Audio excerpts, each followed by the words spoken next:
Good evening, Tulane parents. Thank you for joining our webinar. I'm Penny Wyatt, the Director of Parent Programs at Tulane in the Division of Student Affairs. Before we kind of get further into this, I just want to ask if you will raise your hand if you can see the screen at this point, just to make sure everything's working. Good. Okay. So I am happy that you've joined us for this very important webinar on sexual assault prevention education and response resources. I'll introduce you to our panelists in just a moment, but before we do that, I would like to just tell you what procedures we use for our webinars. So this is the volume level for the webinar. If you need to adjust that, you can do that on your side. So adjust your controls if you need higher volume. We've found that it works best if we ask everyone to hold your questions until the end. We'll kind of give you a signal to start typing in your questions.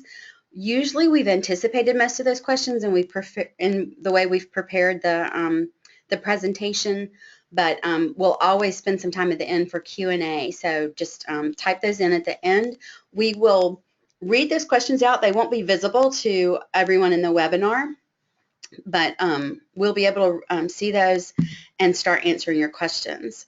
If there is a question that we need to research because we don't have that answer tonight, then we'll do that research and find the answer, and I'll email that to everyone afterwards. So the other thing I just want to remind you is that we always post the recordings of the webinar later, a few days after the live webinar, and so there will be a link on the Tulane Parent Program's website, which is parents.tulane.edu, and we'll talk a little bit later about how we're going to make this more widely available too, so some other departments will also have it posted.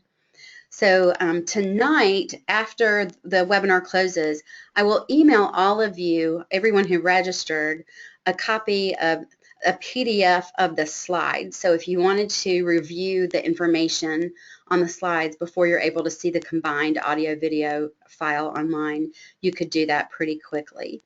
So I think without further ado, I will introduce our presenters.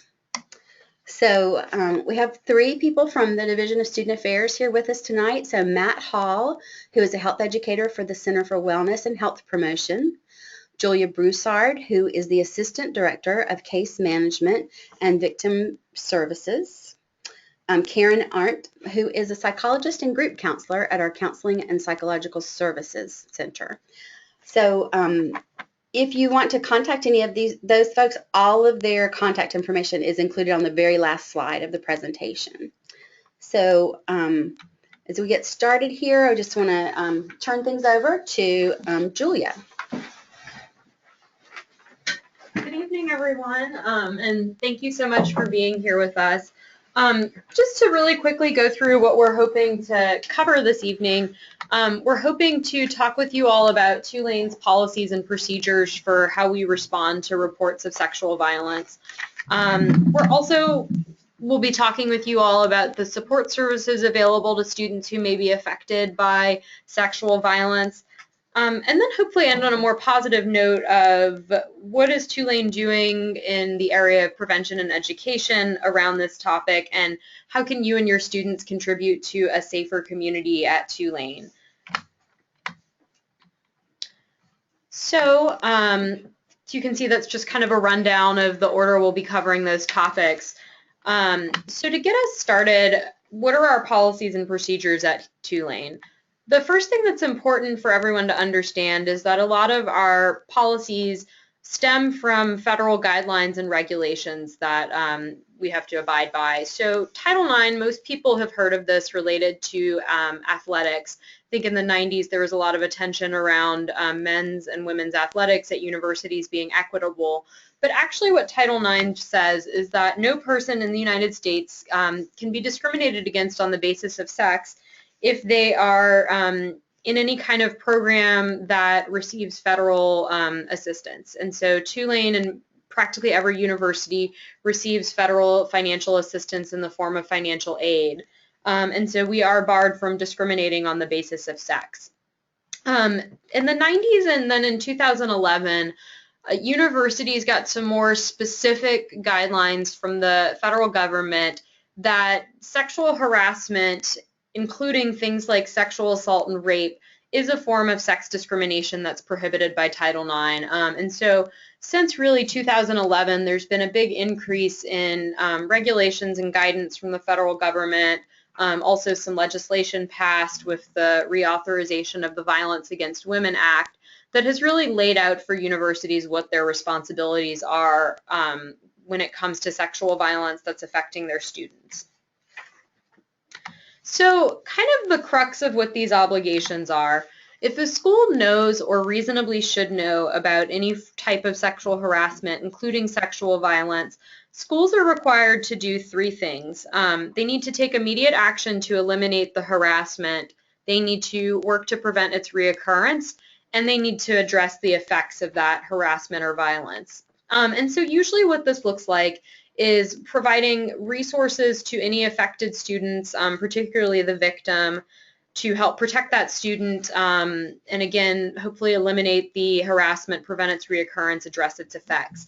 So this could be things like getting the student connected with resources like therapy or maybe some medical resources. It could also be making adjustments to their class schedule so that they're not coming into contact with the accused student, or maybe taking a lighter course load while they're working to recover from this.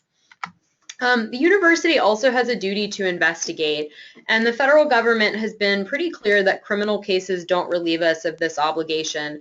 So I know sometimes when I see articles about this in the news, I'll see a lot of commenters asking, why are universities handling this? This is a crime and the police should be handling it.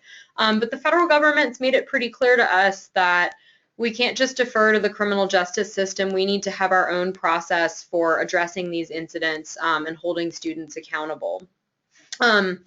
Now what that investigation looks like is going to depend on how much information we have, and we do also strongly take the victim's wishes into account, but we do need to look into the report that we've received and look at what steps we can take to try to ameliorate the situation.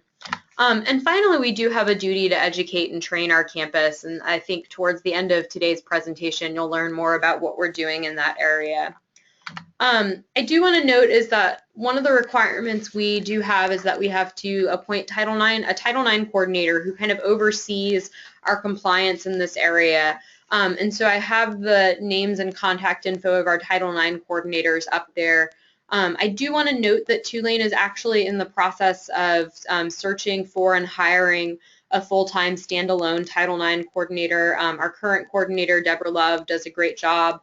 But she also oversees our entire Office of Institutional Equity, which also handles complaints related to things like race discrimination or sexual orientation discrimination and harassment. So the university this year made the decision that that's really a full-time job, being the Title IX coordinator and overseeing these responsibilities. So we are in the process of hiring a full-time coordinator. So the way that we tend to approach incidents when we get a report that one of our students may have been the victim of sexual assault or one of our students may have perpetrated, generally our first step is to get victim support services, my office, involved to reach out to the affected students. But we're then also looping in student conduct and our Office of Institutional Equity, which I'll talk about more in a minute, but they adjudicate these cases. We're also working regularly with TUPD to coordinate with them on cases where the victim may be choosing to also pursue the criminal justice process. And finally, we're consulting with our Office of General Counsel just to ensure that legally we're dotting our I's, crossing our T's, following the regulations. And so this group actually meets on a regular basis to review cases, just make sure we're sharing information, connecting the dots, doing the best we can to support our affected students. At a more macro community level, these offices are also working closely with other departments on campus, like academic affairs and university administrators, to coordinate resources for students. We also do work very closely with parents when the student wants their parents to be involved in the response to that. And then our office is also working to ensure that we have good relationships with New Orleans police, with our district attorney's office. Several members of the university serve on the city's sexual assault response team. We also work really closely with our sexual assault nurse examiners, which is the resource in our community where someone can get a forensic exam or a rape kit. So we really are trying to build a really good web of support and response both on campus and with our off-campus resources. So in terms of a student's options for reporting an incident, they have a few. First and foremost, they can always report any incidents that may violate the law, which would be any incidents of sexual assault, to TUPD and NOPD. They don't have to, we don't require them to report. We do have some statistical information that we have to share with TUPD for crime reporting purposes, but it's always up to the student as to whether or not they'd like to report to the police, and we'll help them through that process. Our Office of Student Conduct will respond to any reports in which the accused student, or in which the accused is a student. And then our Office of Institutional Equity responds to any incidents in which the accused is affiliated with the university in any way. So this could be faculty, staff, student. It could be the person we have a contract with to come drop off our water cooler jugs every week. It could be a construction worker who's working on a building on campus. It could be someone who has a membership to our gym and is just, you know, their only relationship with the university is going to that gym. So really anyone who sets foot on this campus, they're covered by our Office of Institutional Equity. So generally a student's options for reporting is that if the individual has any kind of affiliation with the university, they can report to Office of Institutional Equity and or Student Conduct if the accused is a student. And then for all incidents, regardless of the identity of the perpetrator or the accused, they can report to the police, and we'll help them through those reporting processes. In terms of how Tulane is defining these issues, so we have two policies that generally cover this. The first is our Equal Opportunity Anti-Discrimination Policy, and this is the policy that our Office of Institutional Equity oversees. This is the policy that, like I was saying, applies to anyone who's affiliated with the university in any way, whether they're a student or employee or affiliated by contract. And they very broadly define sexual harassment as any unwelcome behavior of a sexual nature. So this could include things like sexual assault or rape, but it could also include maybe inappropriate comments or gestures, things of that nature. And we do have a link there. When Penny sends out the PowerPoint to everyone, you will be able to access that link and take a look at that policy. For our students, they're also governed by our Code of Conduct. And this is kind of a condensed version of the definitions. If you click on the link for the Code of Conduct, which will be sent out afterwards, you can read the more detailed description. But at its most basic level, we define sexual misconduct as any kind of non-consensual sexual behavior. And then we do break down in the code that that could be a sexual assault in which some type of rape or penetration is occurring, or it could be some other form of sexual contact, such as maybe being groped or something like that. We also have a definition of sexual exploitation, which is a more recent one we added to cover things like a student taking a photograph of someone while they're undressing without that person's consent and then sharing it. Or maybe someone consensually shared a photo of themselves naked with their partner, but now their partner's sharing that without their permission. Those would all be behaviors that would be violations of our Code of Conduct. And I also wanted to discuss with y'all how Tulane defines consent, because I know if you follow this topic in the news, you may have seen a lot about universities updating their definitions of consent. So the way we define it is that it's informed. Both parties understand what they are agreeing to.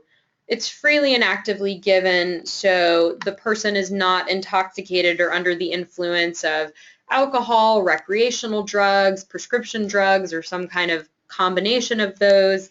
the person's not under duress or hasn't been threatened with any kind of force.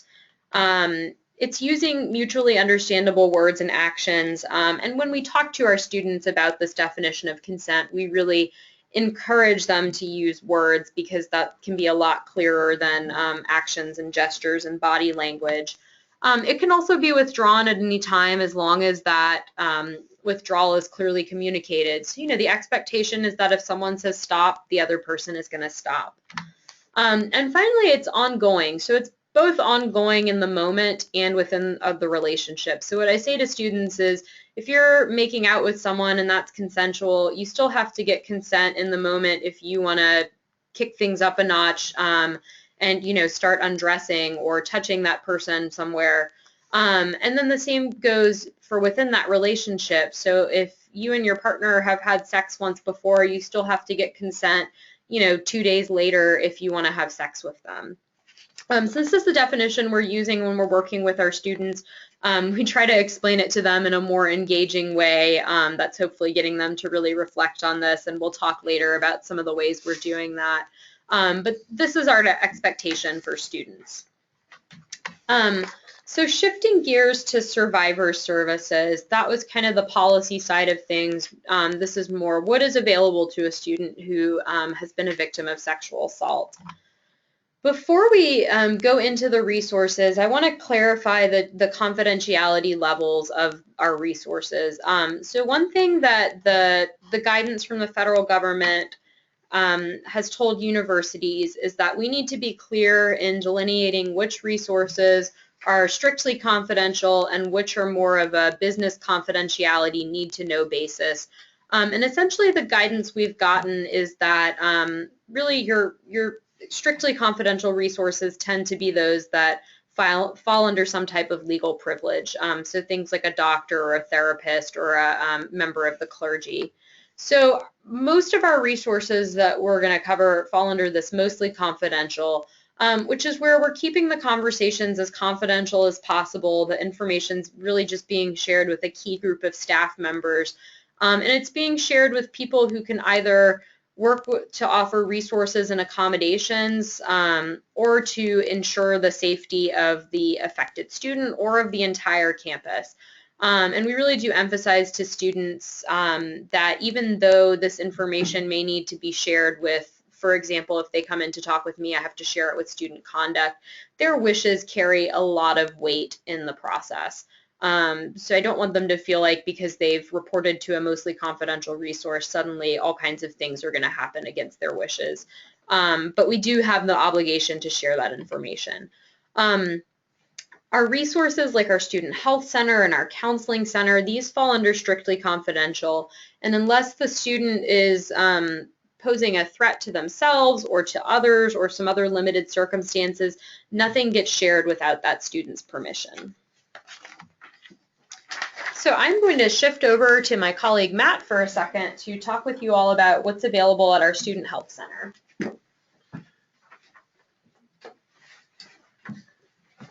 Right. Good evening, everyone. My name is Matt Hall, and I'm a health educator at the Center for Wellness and Health Promotion, which your students probably will come to know as theWELL. And theWELL falls under the umbrella of campus health. And that would include the Center for Wellness and Health Promotion, the Student Health Center, and Counseling and Psychological Services, otherwise known as CAPS. And I'm just going to run through some of the more technical particulars of the Student Health Center before I toss it back to Julia. So typically our hours for operation for the Student Health Center are Monday through Friday, 8:30 to 5 p.m. and on Saturdays as well. So they do have some weekend access. They also have a 24/7 nurse line that they are able to consult with for sort of typical ailments and illnesses. Survivors who are coming to the Student Health Center, though, who are coming within about 5 days or 120 hours of an assault will have the option for a forensic exam. However, we do not offer forensic exams or SANE exams, or as Julia mentioned, the rape kit at the Student Health Center. Unfortunately, we just don't have the financial flexibility to provide a SANE nurse because they are relatively scarce in the state of Louisiana.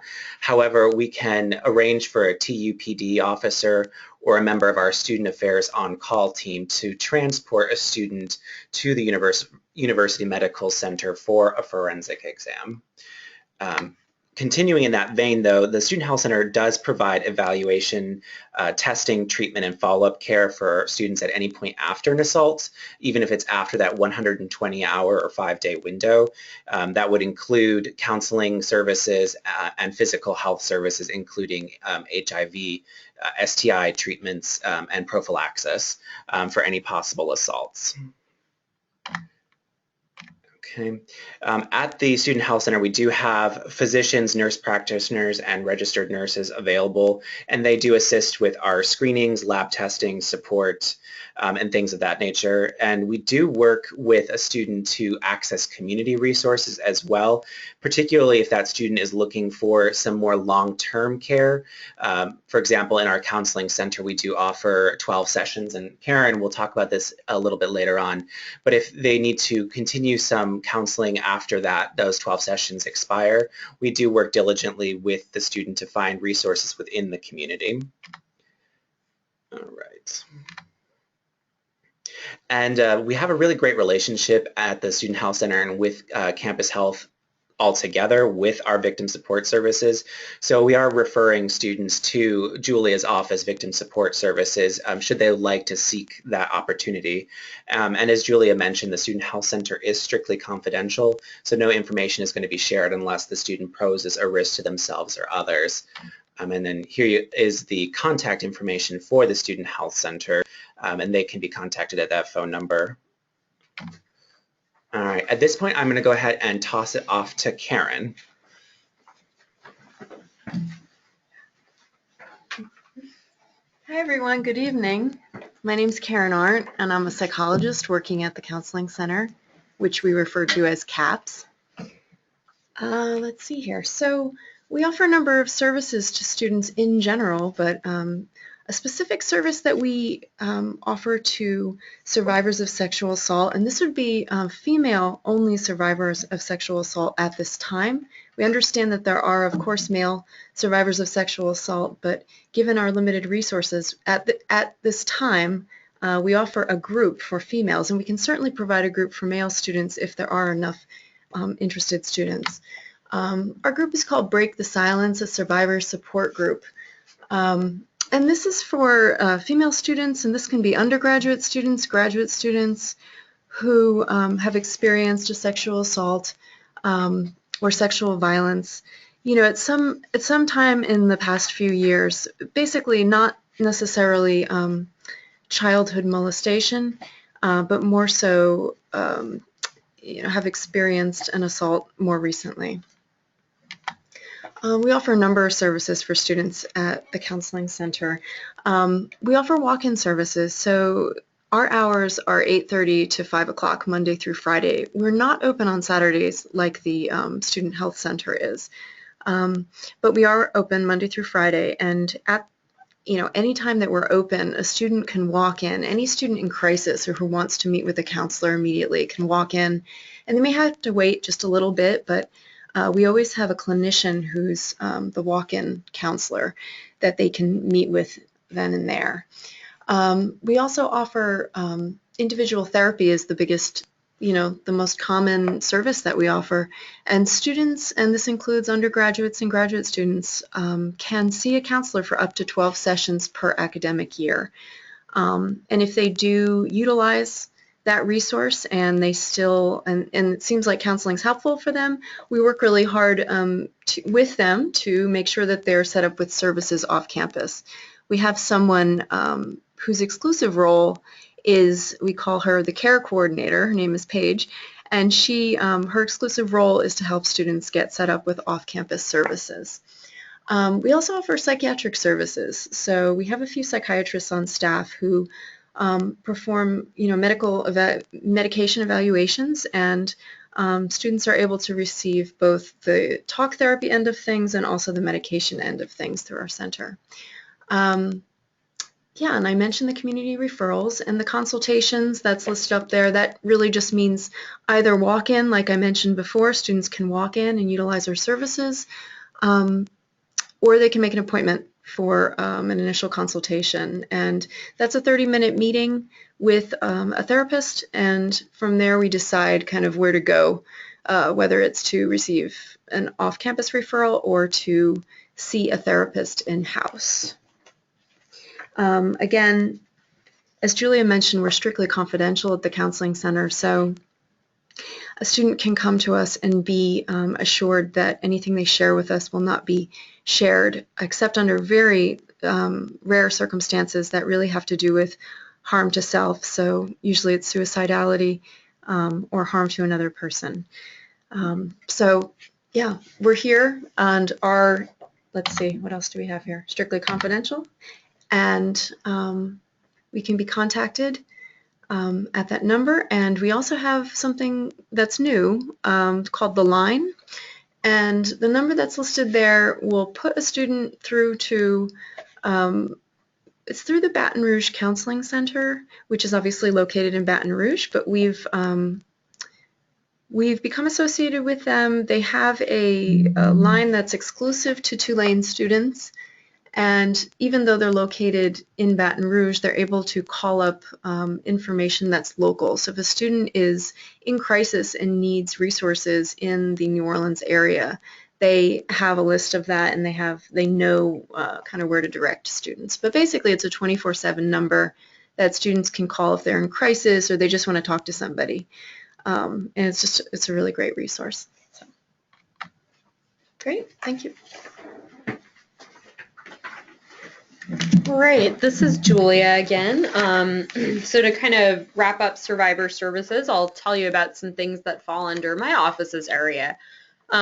So my office is case management and victim support services, and our role is really to make sure that we're maintaining a really good network of support services for survivors on campus, and develop those relationships with off-campus resources in order to ensure that we can get students to those services when they need them.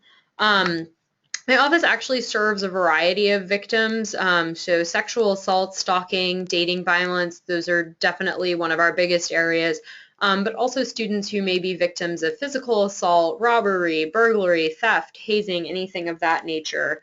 And we play a big role in assisting our university in complying with Title IX and these other policies and regulations I was telling you about earlier.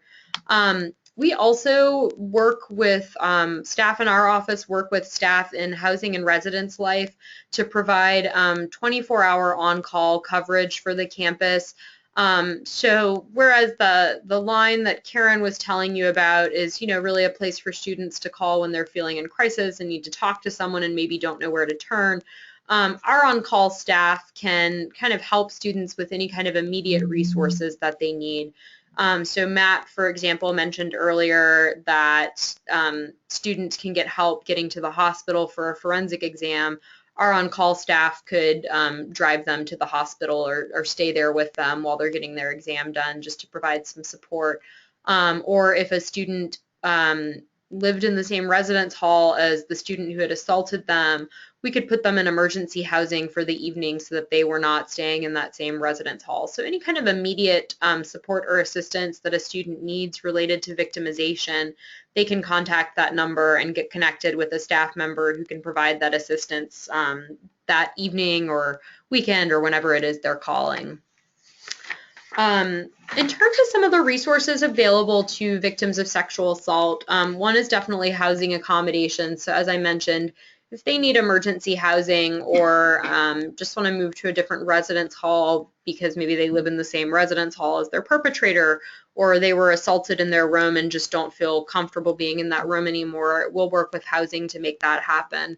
We can also work with the student on academic accommodations. So if they maybe need to drop a class or two, even if we're all the way in November, we can do that, if they're finding that dealing with the assault or the trauma that happened is just really making it too hard for them to be able to take a full course load. We can also just work with professors if they need maybe an extension on a paper or a test because of the effects of the trauma. As Matt and Karin were mentioning, our office works really closely with campus health. So our office works to make sure students are getting connected with medical and counseling, and vice versa. Those offices also refer students to us. We will also help a student through the criminal legal process. So we'll talk with them about their options for reporting to the police. And then if they do decide to do that, sit with them while they're being interviewed by the police, go with them to meetings with the district attorney's office, accompany the student to court if the case gets to that point. We'll also serve in a similar advocacy role for students who are interested in utilizing one of the university's adjudication processes. So either through student conduct for cases where the perpetrator is a student, or Office of Institutional Equity when the perpetrator is faculty, staff, or some kind of other affiliate. So again, we'll sit with the student while they're being interviewed by the investigator, attend their conduct or hearing with them, just to be a general support through that process. Our office can also issue no contact orders between Tulane students. So I tend to refer to this as the Tulane version of a restraining order. It's a document the university can issue between two students, barring them from having contact with one another. So that can add another layer of protection for a victim, particularly while their conduct case is pending. And as I mentioned earlier, we are a mostly confidential resource. So if a student comes forward to us, I would be obligated to share that information with our Title IX coordinator, Office of Institutional Equity, Student Conduct, to keep them in the loop. One great resource that I also want to highlight is we have a student organization, SAFE, that stands for Sexual Aggression Peer Hotline and Education. They are trained and advised by my office, and during the fall and spring semesters, they run a 24/7 peer-run hotline for students affected by sexual assault, relationship abuse, stalking, and sexual harassment. And they are a strictly confidential resource. So kind of similar to the line that Karin was telling you about, this is somewhere where a student can call for just some support and basic resource information. Sometimes students find it helpful to be able to talk to a peer. Now, this is someone who has gone through 40 hours of training to be able to work on the hotline, but it's one of their fellow Tulane students. And so I think that the students really appreciate having that resource. One last resource with my office that I want to highlight is our online concern form. So if you go to tulane.edu/concerns, and there'll be a hyperlink on the PowerPoint that you can access, you get taken to this form that I've screenshotted. And this can be used to really report any concerns. So certainly it could be used for something like reporting a sexual assault. And it can be as detailed or as little info as you want. So sometimes we get very detailed ones that people send in, you know, with a lot of details and names about the incident. Sometimes it's just a general, you know, I heard that a student on the 3rd floor of Monroe had da-da-da-da-da happen to them. Now sometimes the more limited information affects our ability to follow up on it, but really we want this to be something that people can use to report anything, and they can share as much or as little information as they are comfortable sharing. There is the option of putting a name and contact info. That can be really helpful for our office to follow up with the reporting in person to maybe get more information, but if someone doesn't feel comfortable including that, they can file it anonymously and we'll still follow up on it. So I encourage you as parents to use that if you ever have any concerns, but also please encourage your students to use it. They can also use it to let us know if maybe their roommate is experiencing some kind of struggle and needs some support. And so it's kind of a final piece on support services. Just wanted to provide a few tips for how you as a parent could respond if you ever got a disclosure that your student may have been sexually assaulted. You know, I hope none of you ever find yourselves in that position, but as someone who works with our students who are survivors of sexual assault, I can tell you that a lot of them do end up telling their parents, and it makes such a huge difference for them when their parents are supportive and don't say things that cause the student to feel blamed, that just let the student know that they're there for them and they love them and care about them. So some things that are good to say, you know, letting your student know that you believe them. So many survivors struggle with worrying about whether or not people are going to believe them or going to blame them. So emphasizing that your student was not at fault, even if they were underage and drinking, or they met someone on Tinder, and in your mind you're like, why are you meeting strange people through anonymous apps or whatever it is? Not expressing that and letting the student know that whatever they did, it didn't give someone the right to rape them or sexually assault them. And thanking your student for telling them. That takes an incredible amount of courage and strength to be able to tell your parent something that is just going to make your parent feel awful and cause them a lot of pain. And so really letting them know that you're glad that they felt comfortable sharing that with you and that you love them and are there to support them. Karin or Matt, did y'all chime in anything there? I think that's great advice. I think just generally communicating to them the message that you are there, you're here to listen. You'll get to this later, but you're not there to interrogate them. But people who've been assaulted often are traumatized and confused and numb, and just to know that they have a safe place that they can go to where someone's there and they're listening and they're just present. I think that's the biggest thing. Yeah, and some tips for things that sometimes we have a tendency to say but aren't the most helpful. One is saying everything will be okay. And I know as a parent especially, that can be a really natural response to want to say everything will be fine, I'm here. But in reality, we can never promise that. But what we can promise is I'm here for you, I love you, I'm going to do everything I can to support you through this and to help you get through it. And then really avoiding any kind of questions or statements that could come across as blaming, because survivors do really struggle with a lot of self-blame. So, telling your student you shouldn't have been out drinking or something like that is not the best, it's not the time to talk about that with them. And similarly, asking them questions about, well, why didn't you, call the police, or why did your friends leave you, or things like that can also heighten that blame. And as Karin mentioned, avoiding interrogating them. One of the things that's difficult for students who do choose to report is that they often end up having to tell that story over and over again, and they can really re-experience that trauma every time they have to tell it. So, letting them know that you're here to listen to as much as they want to tell you, but not interrogating them and asking them for every little detail of what happened, because those can be really difficult details for them to have to recount. Anything else y'all want to share? Or? Okay. Oh, that sounds good. All right. And I do want to emphasize that, we are here as a resource for parents too. So as I mentioned, my office will definitely work with parents if the student is comfortable with me speaking with them. And I'm here to support y'all too if you ever find yourselves in this position, but I hope you don't. So I am now going to turn things back over to Matt to talk with you all about some of the things we're doing to hopefully educate our students and prevent this type of stuff from ever even happening.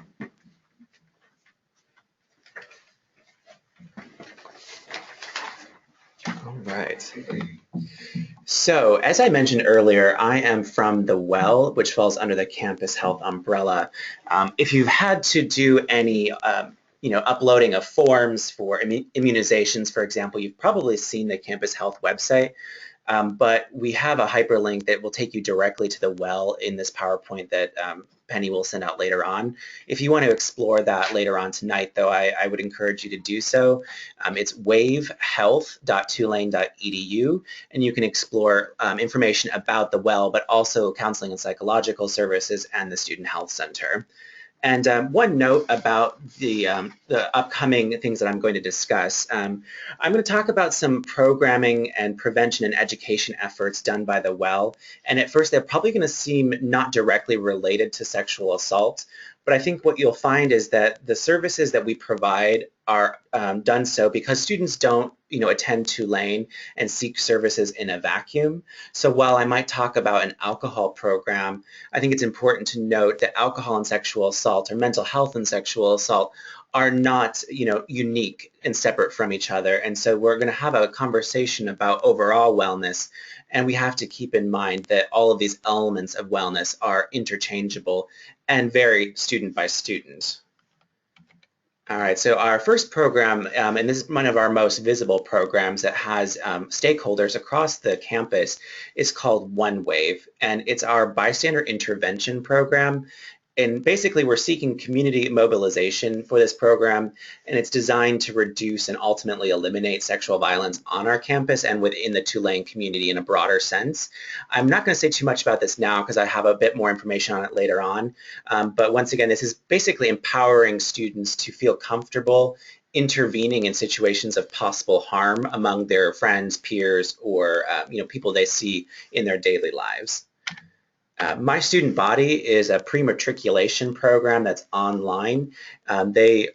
Incoming students, be they new first-year students or transfer students, are required to do this program. It takes them about 3 hours, and it does do education on alcohol use and drug use, but also sexual assault and the interplay between each of these. And it's, as I mentioned, an online prevention program, and it uses science-based research to educate and engage students. And it doesn't aim students not to do one thing or the other, but basically to make decisions for themselves that would help deal with their own behaviors and those of their peers so that they might avoid consequences down the line, or if not that, certainly make healthier decisions in the moment. Cognito is another online module that our students are going through, particularly our first-year students and our incoming transfer students.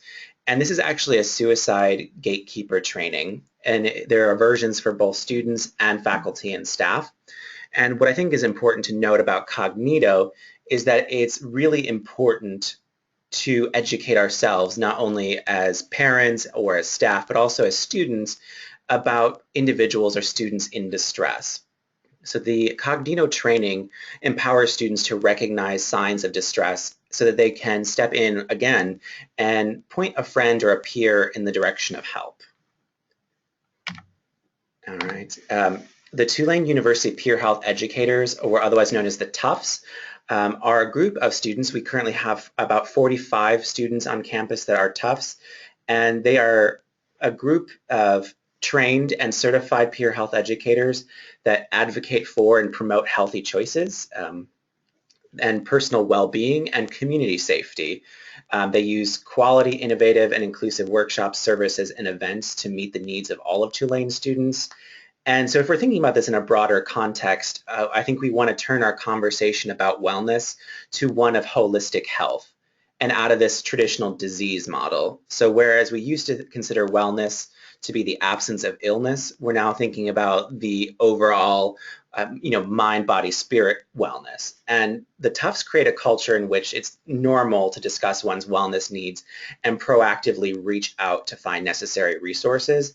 And on top of that, they're modeling the positive wellness behaviors that we like to see in our Tulane students, which would include positive bystander intervention, good drinking habits, and things of that nature that could contribute to a culture of violence possibly.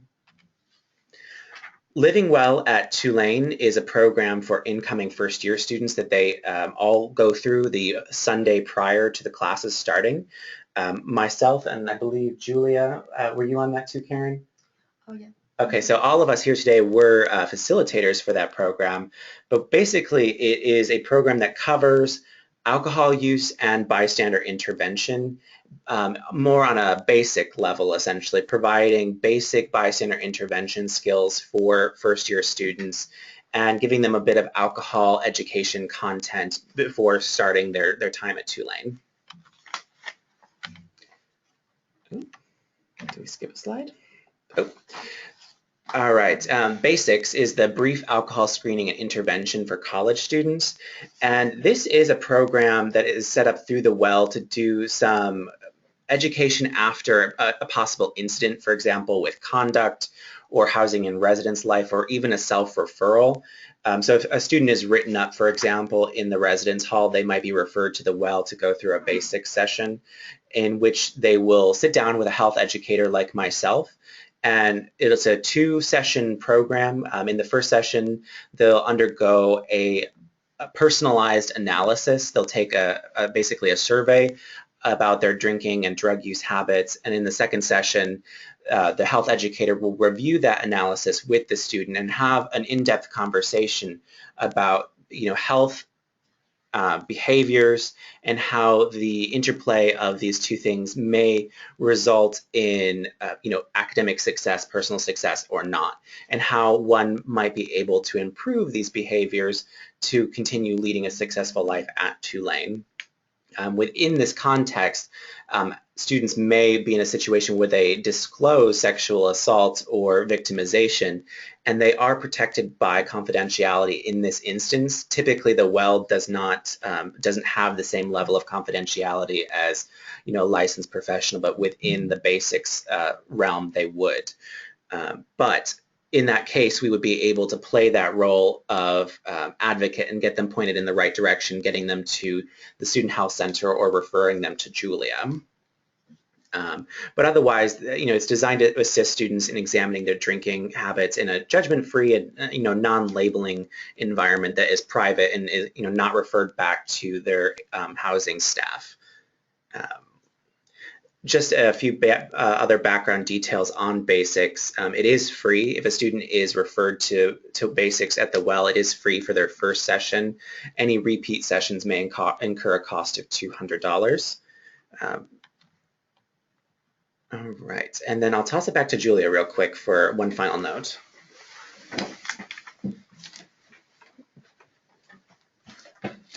So Matt's office definitely is kind of our key office on campus for our health promotion and prevention efforts, but there are a few programs that my office oversees as well. So one of these is the Clothesline Project, which is a project that our student organization, SAFE, takes on every year. And this is really to support survivors and raise awareness for sexual violence, dating violence, stalking. So what it is the SAFE members have students decorate t-shirts with messages around these issues, and sometimes it's maybe someone, an ally or a friend decorating a shirt that says you're not alone. Sometimes it's a survivor decorating a shirt and saying things like, my rapist, I'm stronger than my rapist, or something like that. So a really powerful awareness event, and then those shirts are hung throughout campus for a week, usually during April, which is Sexual Assault Awareness Month. Matt talked with you all about some of the education that our incoming students get. Another program is Sex Signals. So during move-in weekend, they normally attend the Living Well program that Matt talked about, and then rotate between that and Sex Signals, which is an interactive theater performance that talks with students about sexual assault, really educates them on the definition of consent, and also talks with them about our societal expectations around gender and sexuality and how those can be harmful and create a culture that supports violence. And so it talks with students about how they can fight against that culture that might be supporting violence on our campus. And then I talked with you all about SAFE earlier. We talked about kind of the H in their name, the hotline, but they do also do a lot of efforts around the E in their name, the education.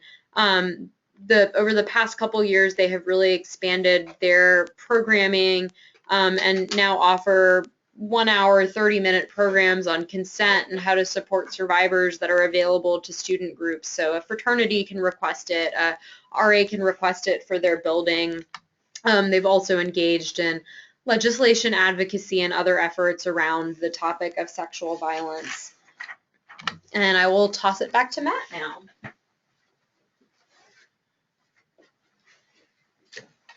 From the conversation we've been having so far, it may sound like, Julia's office or campus health are the only folks that are doing violence prevention work or advocacy work, depending on the situation. But I think it's important to note that there is, a behind-the-scenes campus-wide prevention effort going on. And so we want to talk about the Sexual Violence Prevention and Education Coalition. This was founded in January of 2014 with a directive from our administration, and it's put together a collaborative and strategic group, interdisciplinary group, that are seeking to foster, sexual climates and cultures where we feel safe and informed and well positioned to thrive. We're also aiming to enhance the effectiveness of communication between different groups on campus that are doing violence prevention work or initiatives related to Title IX, for example. And so it's important to note that, myself, the individuals from theWELL and Campus Health and CAPS and Julia's office are on this, but we also have members of, diverse faculty and staff and undergraduate and graduate students, including, individuals from athletics who are present and invested in this work. And so I'll run through some of the items that we are, working on for the upcoming semester and into the spring, just to give you a sense of what that looks like. An event that we held right at the beginning of the school year on August 31st was called Shifting the Paradigm. And I would invite you to check out the link, stp.tulane.edu. It highlights the event itself and the scope of that event. But this was designed to share and be transparent about the climate of sexual assault at Tulane. So we had representatives from case management and victim support services and campus health and Office of Equal Opportunity sharing their statistics, essentially, how many students have been impacted in one way or another by sexual violence, and what is the incidence rate of sexual violence on the college campus. This was data collected through our pilot study for campus sexual assault climate study during the 2014-2015 school year. And then this was followed by a panel of individuals from the SVPEC who were answering audience questions throughout the evening. And it was a really great success and a testimony to the investment that our students have in this issue as well. The event was attended on the first Monday of classes by 325 students, which says a lot about their belief in the importance of this event, and was also opened by the president of the university and closed by our Vice President of Student Affairs, Dr. Dusty Porter. Again, I would invite you to go ahead and check out that website, and I'll reference it a couple other times throughout the rest of the presentation. October is traditionally Dating or Domestic Violence Month nationally. We are recognizing this as Violence Awareness Month. I think a lot of our students fall in that traditional 18 to 24 college age range where they may not be in a domestic situation. So taking in mind, their version of relationships and bringing awareness to them. One of the subcommittees within the SVPEC is our campus-wide programming subcommittee, and this is generating communication about all of the events that are happening in October. And so the campus will see some communication blasts in the coming weeks that provide, an executive summary of every event happening on campus or in the community across populations dealing with relationship violence in the month of October. Take Back the Night is also on that communication that we'll be sending out for October, but we want to put this on your radars as parents, and I might bring Julia into this a little bit, but that'll take place on Thursday, October the 29th, starting at the Loyola Horseshoe. It'll march, the Take Back the Night march will bring students, faculty, and staff back to campus, where they'll end up in the Qatar Ballroom of the Lavin Burnick Center. Julia, do you want to add anything about that? I would just highlight that Take Back the Night is an event that's actually a joint event between several area universities. So while Shifting the Paradigm, Relationship Violence Awareness Month are Tulane-specific events that we're talking about, Take Back the Night is a joint effort between Tulane, Loyola, University of New Orleans, Dillard University, and Xavier University. So it's really bringing together the entire New Orleans community, but particularly our university students, to say we support survivors and we fight for the end of violence on our campuses. It's a really powerful event. All right. And then for reference in the spring, very similar to October, we're going to be sending out a centralized communication about the events pertaining to Sexual Assault Prevention Awareness Month. And I think one of the really wonderful elements of these particular communication blast is that it emphasizes programming that is being put on by students, and so their peers can see that students are taking the charge on programming to recognize this important issue. Okay, turning to our alcohol policy, I'm sure you probably know, but I'd love to remind you that we have a new alcohol policy at Tulane, and you can check that out at the link there, thealcohol.tulane.edu. And I bring this up because alcohol does represent the most common date rape drug, used particularly among college students. And so I want to empower parents, particularly, and families to recognize that prevention and support services are engaging students in a survivor-focused and empathetic fashion, particularly around alcohol, maintaining an atmosphere where it's never a survivor's fault. But we would encourage parents, like Julia mentioned earlier, to engage in conversations that are empathetic in that same way. And so to provide a bit of education, if you check out that website, there is the Parent Alcohol Handbook. And this provides some conversation starters for you and your student about alcohol so that you have that open and honest communication at all times. All right, and I'm going to toss it over to Julia again.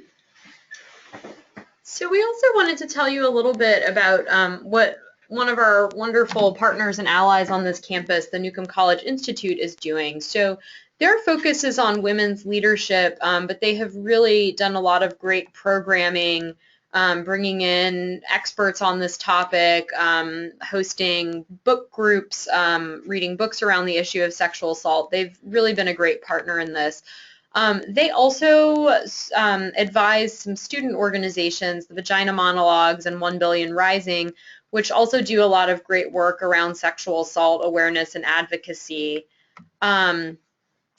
They have also partnered with the SVPEC to help produce a list of courses available through different departments at the university that have some kind of focus on violence or sexual assault, and a list of faculty members who do research around this issue, so that if students are interested in engaging with this on a more academic level, that is available to them. And so they have been a great partner in that with us.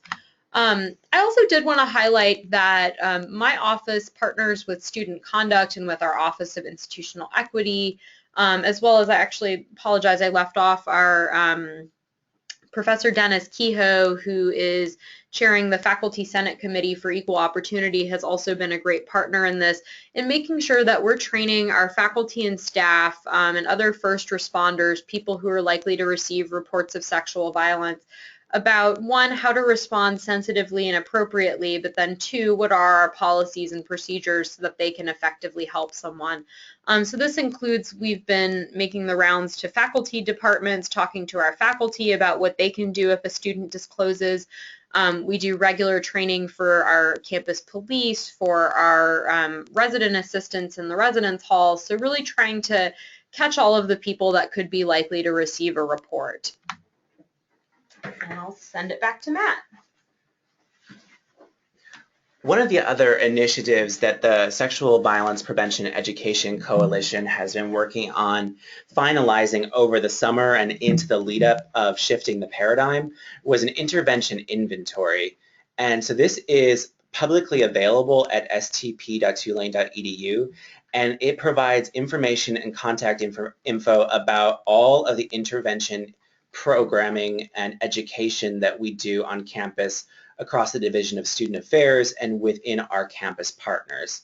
And so that is listed online, and I would encourage you to check that out. And please let us know if you have any questions about that in the future. All right, so moving into this idea of contributing to a safer community of care and concern, this is where I'm going to really challenge parents to get involved and keep those lines of communication open with their students. As I mentioned earlier, we have a program at Tulane called One Wave, and it's our bystander intervention and community mobilization program.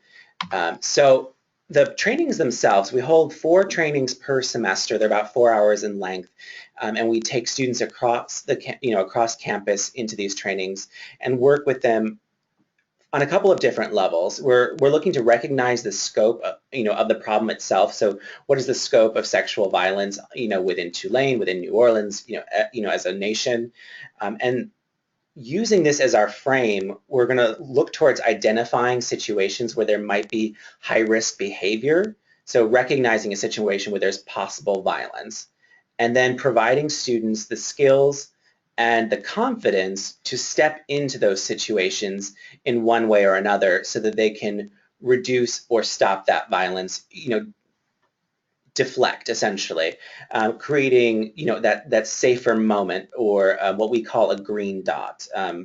A moment of harm is a red dot, a moment of safety is a green dot. I won't get into all of the lingo, but basically the skills to recognize the difference, and then also implementing some proactive behaviors where students are able to show their peers that they are intolerant to violence within their sphere of influence and in their campus community.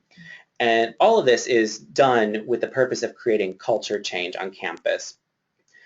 Because we've looked at this 1 in 4, 1 in 5 number, or 1 in 10 number for men for about 30 years now, since the Mary Koss study came out in 1984.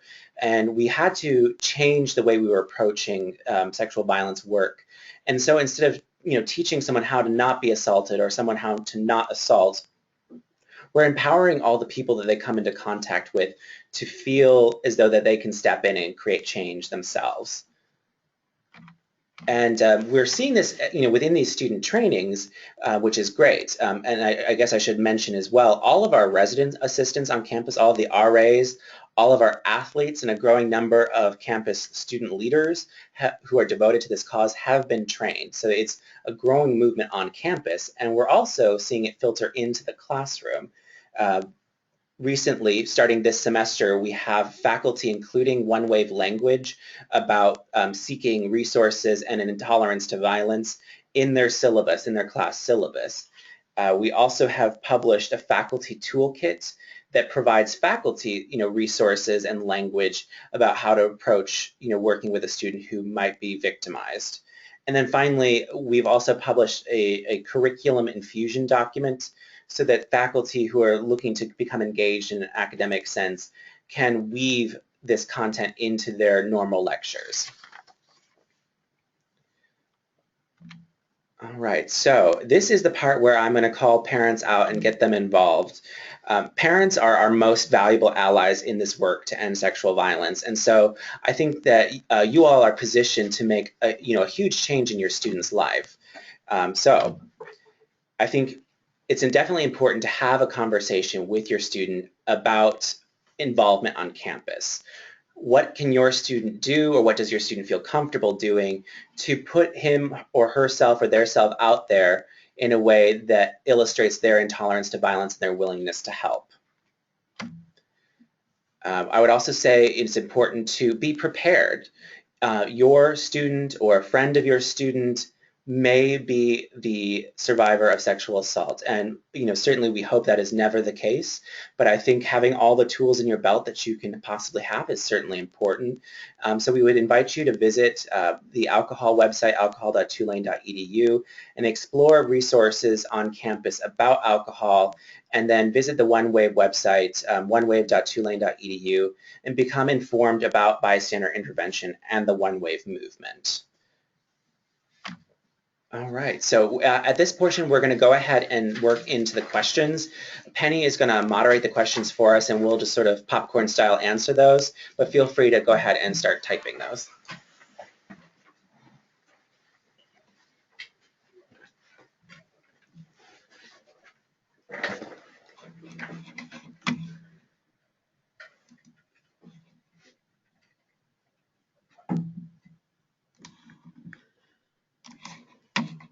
Okay, we'll get started here with some questions.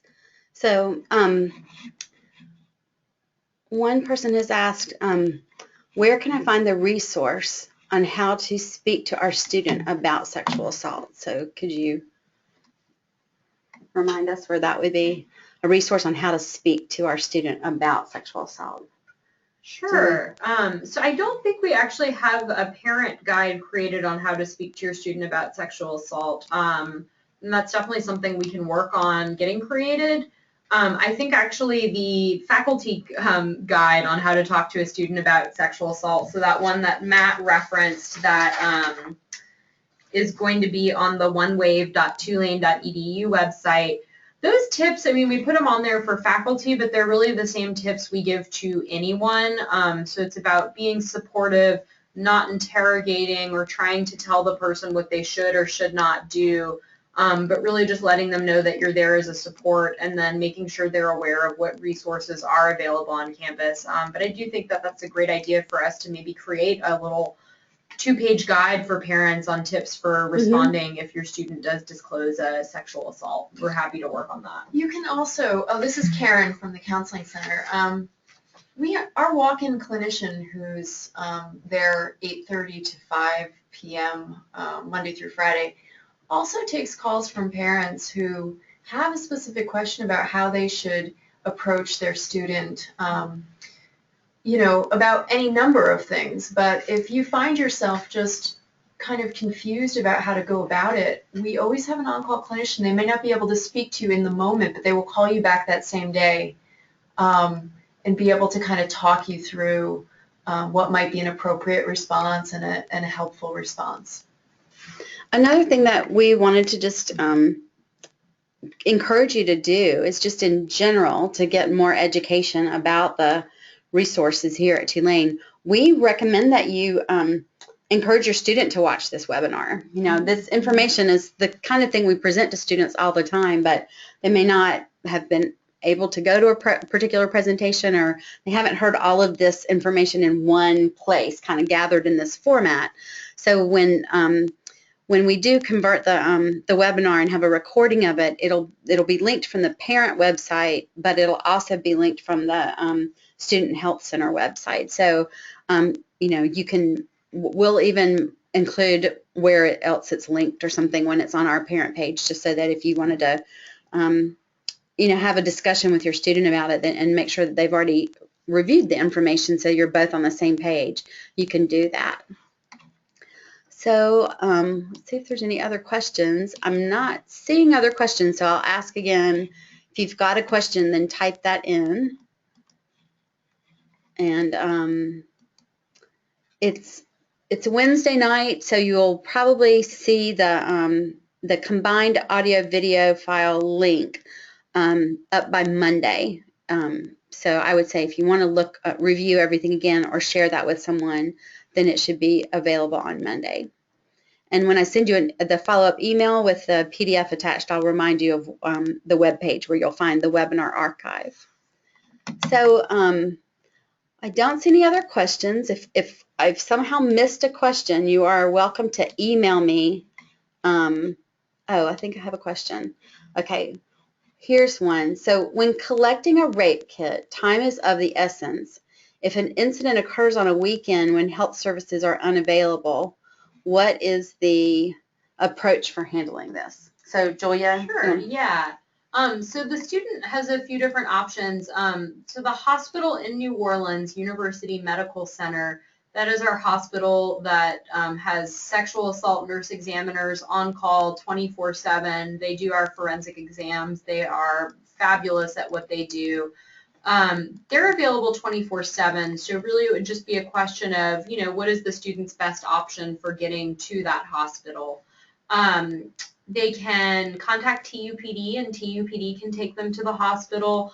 They can take them in an unmarked car, so they don't have to go sirens blaring or anything like that. They can also reach out to the on-call staff member for student affairs at 504-920-9900, and that number is in the slides. And that staff member can pick up the student and take them in their personal vehicle. If the student feels comfortable, they can also take a cab or have a friend drive them or take their own vehicle, kind of whatever feels best for them. But there's definitely Tulane resources that can help the student access that. very helpful, supportive, warm, and encouraging resources like Julia and yes, I other. could be one of the people. She could be one of those driving people your that's student to the helping in that hospital. situation. But we also have several other people who serve in that capacity that know how they need to approach that to help the students feel less stressed and more comfortable, since it's a stressful kind of situation. Yeah, So, and I want to emphasize, like, the student doesn't need to file a full report or anything. They can just say, you know, I'm so-and-so, I need a ride to the hospital for a forensic exam or a rape kit, and we're not going to interrogate them or ask them details of the assault if they don't want to share that. okay, I think that was our last question, so I'll just offer one more time. If you have a question to type in, please go ahead and do that now. And if you you reflect on all of this and you have a question later, then please just email one of the presenters. Their contact information is on the final slide, or you can always send that question to me and I'll forward it on to the appropriate staff person at Tulane. So if I'm not sure of the answer, we're going to put our heads together and make sure you get an answer from the person most able to help you. I will also just say this is the first time we've done this particular topic for a webinar. So I would welcome your feedback about the presentation, the format, the amount of information and the different components. And so please let us know if you have any suggestions for improvement, or if there are particular things that you found especially helpful, or some things you weren't expecting to hear about that you're glad to know about that are happening here at Tulane. So we want parents to feel reassured that we have a lot of resources here to help your student. We only want them to be safe and healthy and happy and successful here on campus. So that's what we're all working towards. So we want you to feel like that's going to happen and that you can rely on that. So we want to keep you informed about what kinds of things are offered for your student. And we always appreciate hearing your feedback about those things. So thank you for joining us tonight. And later this evening, I'll send you the PDF of the webinar slides. And you can look on our website for other webinars coming up. I'll send you the link to the schedule as well. So thank you so much.